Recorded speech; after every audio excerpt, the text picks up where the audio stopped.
అయిందని చెప్పి అది మీకు కళ్ళు కొడుతున్నాయి. ఏదన్నా మంచి రేవంత్ రెడ్డి గారికి జరగంగానే ఈ కళ్ళల్లా ఏదో పోసుకున్నట్టే బయటికి వెళ్తారు సన్నాసిగాలు, పిచ్చి కుక్కలు మొరిగినట్టే.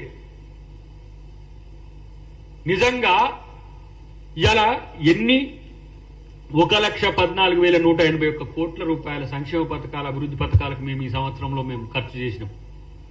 ఒక ఆర్థిక సంవత్సరంలో ఒక్క ఆర్థిక సంవత్సరంలో 20,617 కోట్ల రూపాయలు ఇలా రైతులకు రుణమాఫీ చేసినాం.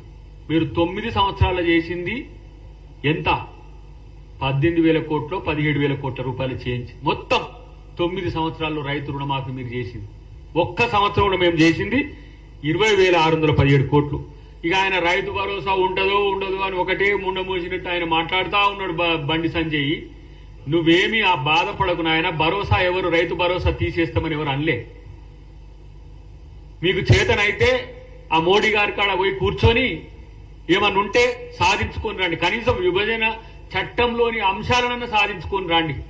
11 సంవత్సరాల మీ పరిపాలనలో ఇలా మీకు 8 ఎంపీలు ఇచ్చిండ్రు, 8 ఎమ్మెల్యేలు ఇచ్చిండ్రు, మిమ్మల్ని ఇద్దరిని మంత్రులుగా కూడా ఇక్కడ ఎలగబెట్టమని పంపించిండ్రు. మీరు ఏం చేస్తుండ్రు?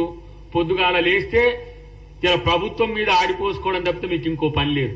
ఆ పక్క రాష్ట్రంలో ఉన్న 2 మంత్రులు పాపం వాళ్ళు వాళ్ళ పేర్లు కూడా సరిగా గుర్తులేదు. ఆంధ్రప్రదేశ్ లో ఉండే కేంద్ర మంత్రుల పేరు వారు పోయి ఏ విధంగా లక్షల కోట్లు, ఇలా మొన్న 1,00,000 కోట్లు దానికి అమరావతికి, వాళ్ళని చూస్తే సంతోషం అనిపిస్తుంది అట్లీస్ట్. ఎందుకంటే మనతో విభజించబడి ఆర్థికంగా నష్టపోతున్నామన్న ఆంధ్రప్రదేశ్ కొరకు అక్కడ ఉన్న బీజేపీ మంత్రులు కొట్లాడుతున్నారు. మీరేం చేస్తున్నారు? బూడిద ఇక్కడ. ఇలా మీకు కనీసం చేసే పనుల్లో ఇలా మేము చేసే పనులు ఎందుకు చేస్తున్నాము? ఇక మొన్న ఆయన వెళ్ళిండు మన బకాసురుడు బయటికి వెళ్ళి బస్సుల కాడ కొట్లాడుతున్నాను అంటుండు కేసీఆర్.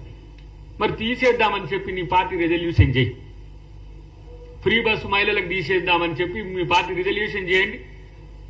వచ్చి మీ పార్టీ ఆఫీసు మీరందరూ కూడా కొట్టుకపోయే పరిస్థితి ఉంటుంది. 100 కోట్ల రూపాయల ప్రభుత్వం వాటికి వెచ్చిస్తున్నది ఫ్రీ బస్ కొరకు. ఫ్రీ పవర్ ఇస్తే ఏడిస్తున్నారు అని అంటారు. రాజీవ్ యువ వికాసం పేరు మీద 4 లక్షల వరకు ఇలా లబ్ధిదారుల ఎంపిక జరుగుతున్నది.